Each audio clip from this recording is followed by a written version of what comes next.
your phone been ringing off the hook with these contenders lining up and jockeying to get your support, rhetorical support, financial support? Who's favourite for you at this point? Well, no, the phone hasn't been ringing crazily, no, because I'm only a supporter of people that. There we go. There we go. Is that Rishi Sunak giving you a call right now, John? No, it was my partner actually, but. You know, I think the Tory party desperately now needs a leader that's dynamic, strong, and does the right things for Britain, and that comprises of several aspects. I think the ones that Boris has done very well, like supporting Ukraine, is utterly vital, and that must continue, and in my view, accelerate and really lead Europe on this battle against Putin. And that's a crucial element.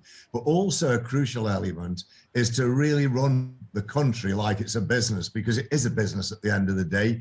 We need investment in Britain, in GDP growth, so that we can use our tax revenue to make the lives of poorer people better. And if we don't have a business-type prime minister, we'll be in trouble. So I think perhaps somebody like Nadhim Zahawi, because although he's unproven as a politician, he has been a successful businessman, and I think what he did on vaccine rollout was quite amazing. Now, it's a big leap from vaccine rollout to prime minister, but I think he could be a very strong contender. But of course, there's other talent in there, like Sajid Javid and Ben Wallace. So we'll have to see how the leadership battle unfolds, but I really want a business leader that can make Britain great. A business leader that can make Britain great. And John, you've outlined there for us what you think some of the priorities should be for whoever does indeed take over from Boris Johnson. When it comes to the economy, John, where in particular should this new leader focus?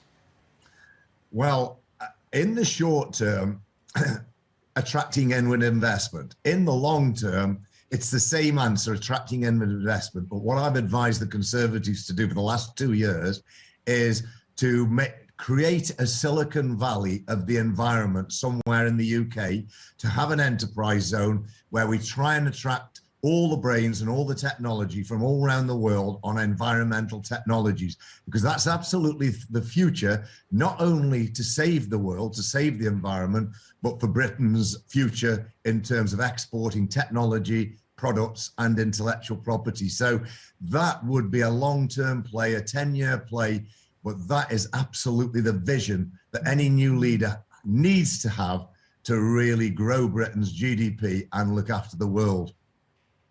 OK, so that's from the long term and to the short term, John. Would you be pushing as well? Would you be lobbying for tax cuts at this point? Well, once again, we do need to make Britain attractive. Now, this is a really incredibly difficult balance, of course, because we've got all the damage to the country's balance sheet done by the pandemic, the damage being done currently by Ukraine, the Ukraine war and Putin. But we have to be attractive. And so it's this terribly difficult balance of running a prudent country balance sheet, but making the country attractive to inward investment. And so, yes, we do need a low tax regime. But of course, that is the big challenge of how to have a low tax regime and still be able to do what we need to do for the poorer people of society and look after the British people's interests. John, how concerned are you about the damage that's been done to your Conservative Party from this leadership of Boris Johnson, the scandals, and now a leadership contest that could end up being quite toxic? How concerned are you, John, about your Conservative Party rebounding from this?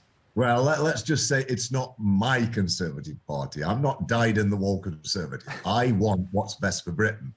It just so happens that the Conservative Party align mostly with my views. But there's a lot they haven't done that if another party came along that would do that, and that's an environmental Silicon Valley, for instance, I might well be a supporter of those people. But the damage done is huge. You know, I'm afraid that what we inherited with the last election was an incredibly strong position to really change Britain, to make dramatic changes from the power that we had in the Tory party's number of seats. And it's just been frittered away over the last 2 years. And that is devastating, not for me as a Tory, not even just for the Tory party, but for Great Britain. And we need to get our act together, whether that's a Labour Party or a Tory party. Sort of doesn't matter to me as long as they've got the right principles. But unfortunately, I don't think a Labour Party ever will have. So I think we have to support the Tories, but they've got to get their act together, and they've got to get strong, dynamic leadership, clean, moral, ethical, dynamic leadership, and do all the right things.